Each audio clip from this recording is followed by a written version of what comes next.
है जात सूचक शब्द अभी भी बोला जाता है। तो सवाल है कि ये डिस्क्रिमिनेशन कब तक ये लोग करते रहेंगे? क्या उधर पढ़े लिखे लोग हैं कि नहीं? उधर का मतलब क्या आप लोगों में पढ़े लिखे लोग नहीं है कि इस बात को समझे कि अगर वो बड़े अधिकारी पद पर है तो क्या उसको जात सूचक शब्द से संबोधित करना सही है या गलत? पहली बात तो ये जात सूचक शब्द कहना गलत है। दूसरी बात मैं आपसे कहना चाह रहा हूँ, देखिए आज भी देखिए समाज में ऐसा नहीं है कि केवल ओबीसी वर्ग कहा जाता है। अभी देखिए पंडितों को पंडितवा कहा जाता है, गोंगा पंडित कहा जाता है, तो आपको भी कहा जा रहा है?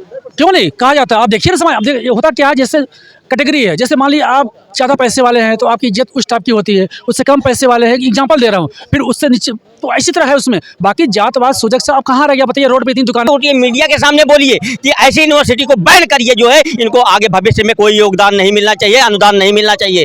तो जो भारत का नाम बदनाम करने की कोशिश कर रहे हैं, अगर आपके अंदर योग्यता क्षमता नहीं है, आप तैयारी और करिए, लेकिन आप इस तरीके का काम मत करिए जो है जो देश को बदनाम करने का काम करता हो। जो एक सवाल देखिए भाई, ये उत्तर प्रदेश की राजधानी लखनऊ है और ये लखनऊ का दारुल सफ़ा है।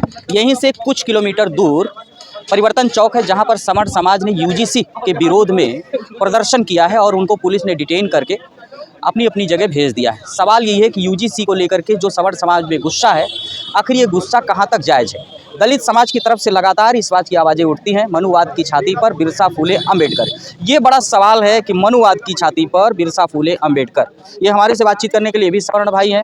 क्या नाम है आपका? बीके पांडे जी। सवर्ण भाई है बीके पांडे जी। आपका क्या नाम है? अनिल पांडे। अनिल पांडे जी। दोनों लोग हैं सवर्ण समाज से। मेरा सीधा सा सवाल है कि उधर से आवाज़ें उठती हैं ब्राह्मणवाद मुर्दाबाद, मनुवाद की छाती पर बिरसा फूले अम्बेडकर।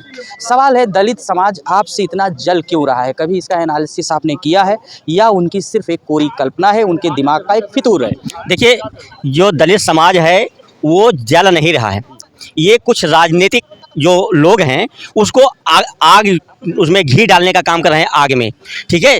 ये सनातन का एक अंग है, दलित समाज भी सनातन का एक अंग है। जब ये समाज मिल करके आज देश को इस स्थिति पे पहुंचाया है कि विश्व पटल पर भारत का नाम हो रहा है, ठीक है, और उसकी चर्चा हो रही, चाहे कोई भी क्षेत्र ले लीजिए, चाहे तकनीक का क्षेत्र ले लीजिए, चाहे जो है आप जो आपके यहाँ विकास की बात हो उसको ले लीजिए, अलग अलग क्षेत्रों में सर्वांगीण विकास हो रहा है। और उसके कारण जो देश विश्व पटल पर भारत का नाम हो रहा है, ये विघ्न संतोषी लोग जो हैं, जो बार बार भारत को बदनाम करने, सनातन को बदनाम करने और जो है विकास को अवरुद्ध करने। और देखिए, सरकार से आपका विरोध हो सकता है, आपके वैचारिक मतभेद हो सकते हैं, आप उसकी गलतियों पर विरोध करिए, धरना प्रदर्शन करिए, संसद में आवाज़ उठाइए, ये आपका अधिकार है। लेकिन देश को बदनाम करने का आपका कोई अधिकार नहीं है। अगर आप देश को बदनाम करने का करेंगे काम, तो जिस तरीके से यूजीसी के मुद्दे पर, देखो यूजीसी का मुद्दा बहुत संवेदनशील मुद्दा है।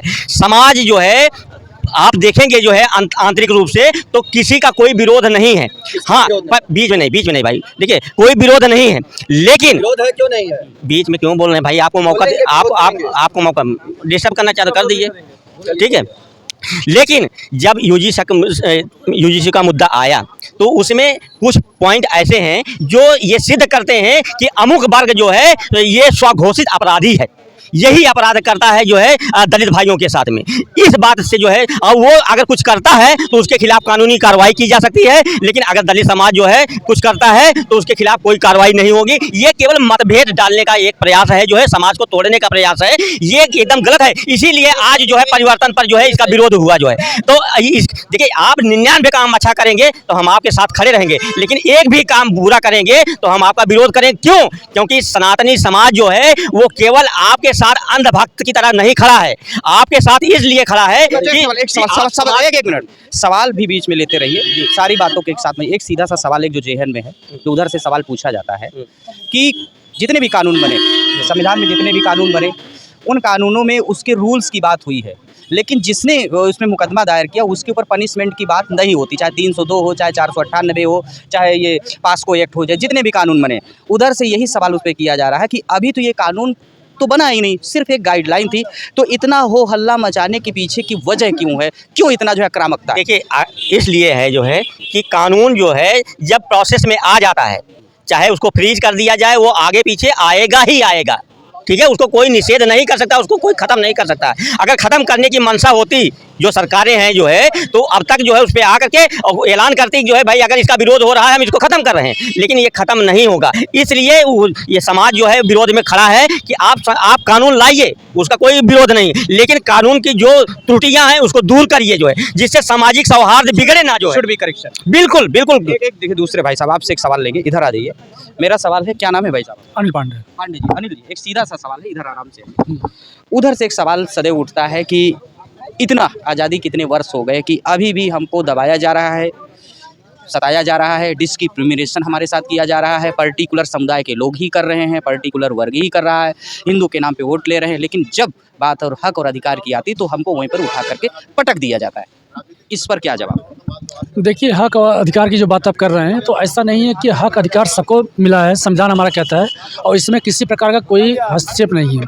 लेकिन जैसे आप क्या होता है, अभी देखिए सुप्रीम कोर्ट ने जब स्टे लगाया, सुप्रीम कोर्ट ने सरकार से पूछा, क्या आप जो है इतने साल देश को आज़ाद हुआ है, तो क्या अभी भी आप जो है जातवाद व्यवस्था को कहाँ पर ले जाना चाहते हैं?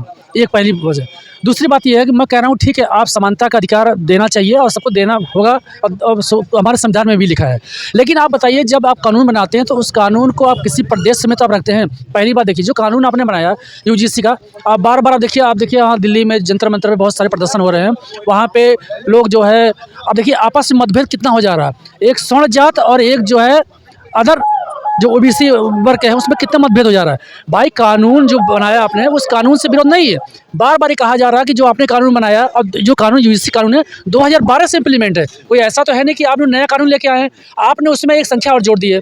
पहली बात आपने ये कहा है कि यूजीसी जो कोर कमेटी बनाई है, उसमें किसी स्वर्ण कैटेगरी को आपने नहीं रखा है, तो उसका विरोध है। दूसरी बात है कि जैसे मान लीजिए आपने आप इल्ज़ाम लगाया, ठीक, आपने इल्ज़ाम लगाया, लेकिन अगर इल्ज़ाम वो सिद्ध नहीं होता है तो क्या हमारे ऊपर कार्रवाई होगी? ये उसमें क्लॉज नहीं दिया गया। इस कहने का मतलब जान क्या है, सुनिए, ऐसा तो ये होगा, हर लड़का किसी के ऊपर इल्ज़ाम लगा देगा, वो अपना उस दिन उसमें चक्कर में फंसा रहेगा और वो डिस्टर्ब होता रहेगा, कैरियर बर्बाद हो जाएगा। कैरियर बर्बाद क्यों नहीं हो जाएगा? मान लीजिए कानूनी पक्ष में पड़ गया, तो उसका जो पढ़ने का जो टैलेंट है वो धीरे धीरे उसी में घुसा रहेगा, फिर धीरे धीरे करके वो जो है छीन भावना चला जाएगा। तो इस बात का विरोध हो रहा है कि कानून तो देखिए जो आएगा वो तो आएगा। एक सवाल और देखिए इसमें लेते हैं। सवाल यहाँ पर दलित वर्ग की तरफ से आता है। दलित का मतलब उसमें पिछड़े भी शामिल है, 85% की आबादी। चूँकि देखिए ये 85% आबादी के साथ भाई साहब हैं, मैं बता दूं दर्शकों कि इनका नाम कमलेश जी है। अभी अपना पक्ष रखेंगे, आपके समझ रखेंगे। मेरा एक सीधा सा सवाल है मेरी तरफ से। उधर के लोगों से जब भी मैं पूछता हूँ तो उनका कहना है कि हम चाहे जितने बड़े पद पर हो जाए, अभी इसी जगह पर एक भाई साहब ने कहा था कुछ दिन पहले कि मैं चाहे जितने बड़े पद पर हो जाऊँ, लेकिन हमको जाति सूचक मर्यादा में रह करके वो लोग जात सूचक मर्यादा की बातें जो है, जात सूचक शब्द अभी भी बोला जाता है। तो सवाल है कि ये डिस्क्रिमिनेशन कब तक ये लोग करते रहेंगे? क्या उधर पढ़े लिखे लोग हैं कि नहीं? उधर का मतलब क्या आप लोगों में पढ़े लिखे लोग नहीं है कि इस बात को समझे कि अगर वो बड़े अधिकारी पद पर है तो क्या उसको जात सूचक शब्द से संबोधित करना सही है या गलत? पहली बात तो ये जात सूचक शब्द कहना गलत है। दूसरी बात मैं आपसे कहना चाह रहा हूँ, देखिए आज भी देखिए समाज में ऐसा नहीं है कि केवल ओबीसी वर्ग को कहा जाता है। अभी देखिए पंडितों को पंडितवा कहा जाता है, गोंगा पंडित कहा जाता है, तो आपको भी कहा जा रहा है? क्यों नहीं कहा जाता है? आप देखिए ना समाज, अब देखिए होता क्या है, जैसे कैटेगरी है, जैसे मान लीजिए आप ज़्यादा पैसे वाले हैं तो आपकी इज्जत उस टाइप की होती है, उससे कम पैसे वाले हैं, एग्जांपल दे रहा हूँ, फिर उससे नीचे, तो इसी तरह है उसमें। बाकी जातवाद सूचक से आप कहाँ रह गया बताइए? रोड पे 3 दुकानें हैं तो क्या हम लोग पूछते हैं कि भैया आप जो है SC हो या आप ST हो, भैया आप चाय तब पियेंगे? नहीं पूछा जाता है, बिल्कुल नहीं पूछा जाता है। और ये सब गेम हो रहा है, ये राजनीतिक, हमें लगता है बहुत बड़ा राजनीतिक उसके स्टैंडर्ड, यस, वो राजनीति नहीं चाहते हैं कि ये लोग एक हो, क्योंकि जब एक हो जाएंगे तो उनका जो है पॉलिटिक्स खत्म हो जाएगी। देखिए फिर पांडे जी एक सवाल यहीं पर आ जाता है, चाहे आपसे भी पूछ ले, दोनों में से कोई भी जवाब दे सकता है, दोनों लोग सक्षम है। कौन स्कैंडल कर रहा है? सरकार तो इस समय सनातन की है, दोनों तरफ लोग हिंदुत्व को मानने वाले हैं। वोट देते समय ये भी कहा गया कि दलित भी मेरा भाई है, हिंदू है, पिछड़ा भी मेरा हिंदू भाई। वोट दिया है तभी सरकार में, दिल्ली से लेकर के प्रदेश तक दोनों लोगों की सरकार है। आखिर इस स्कैंडल में इस तरह के वर्चस्व को उत्तर प्रदेश से लेकर पूरे भारत में डालने वाला आखिर है कौन? किसको जिम्मेदार मानते हैं?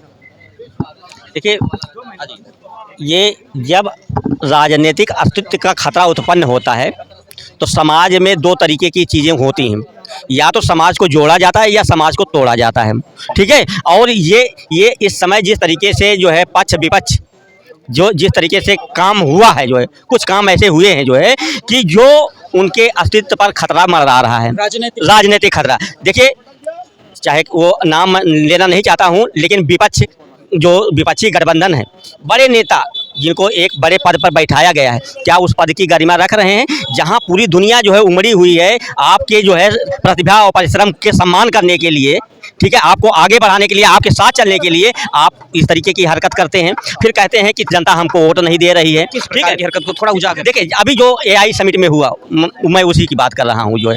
और देखिए और इसी तरीके से कुछ और पार्टियों के लोग, कुछ नेता ऐसे वक्तव्य देते हैं कि हमको मुसलमानों को वोट नहीं चाहिए, हम हिंदू नहीं हैं, तो ये इस तरीके के वक्तव्य देते, क्योंकि उनका धीरे धीरे जनाधार गिरता जा रहा है। क्योंकि जनता की अपेक्षा होती है कि जब हमने आपको सरकार में वोट दे करके बैठाया है, हम केवल वोट बैंक नहीं है, जनता केवल वोट बैंक नहीं है। वोट देने का मतलब है कि हम आपके साथ चट्टान की तरह खड़े हैं, और आप जहां अच्छा करोगे आपके साथ में हैं, जहां गलत करोगे हम आपका विरोध करेंगे। इसी कारण जो है, जब वो जनता के किए हुए वादे को पूरा नहीं कर पाते हैं तो विरोध, तो फिर अलग अलग तरीके की जो है बातें समाज में उठती हैं, एक दूसरे के प्रति जो है घेरा फैलाने। अभी एआई समिट की बात कर गई तो वहाँ पर एक झूठ सबसे बड़ा पकड़ा गया कि जो भारत की एक गलगोटिया यूनिवर्सिटी है जो काफ़ी पैसा भी लेती है, उसने एक चाइनीज रिपोर्ट को प्रदर्शित कर दिया, उसको मीडिया ने बड़े स्तर पर दिखाया कि हिंदुस्तान का है। तो ये मतलब एक तरह से धोखा नहीं लग रहा है? नहीं, ये एकदम बहुत गलत काम है। और ये देखिए विपक्ष होने के नाते उनका काम था कि ऐसे यूनिवर्सिटी को बैन किया जाना चाहिए, जो है डिमांड करनी चाहिए थी, सड़क पे उतरना चाहिए था, संसद में आवाज उठानी चाहिए थी, लेकिन वो ना करके जो है उन्होंने राजनीति की। जहां पे इतने बड़े आयोजन है, आप वहां नंगे होके टहल रहे हैं। बिल्कुल आपके सवाल है कि बाद में बात कही जा सकती है। हम कह रहे आप सड़क पे उठिए, मीडिया के सामने बोलिए कि ऐसी यूनिवर्सिटी को बैन करिए, जो है इनको आगे भविष्य में कोई योगदान नहीं मिलना चाहिए, अनुदान नहीं मिलना चाहिए। तो जो भारत का नाम बदनाम करने की कोशिश कर रहे हैं, अगर आपके अंदर योग्यता क्षमता नहीं, आप तैयारी और करिए, लेकिन आप इस तरीके का काम मत करिए जो है जो देश को बदनाम करने का काम करता हो। जो एक सवाल देखिए भाई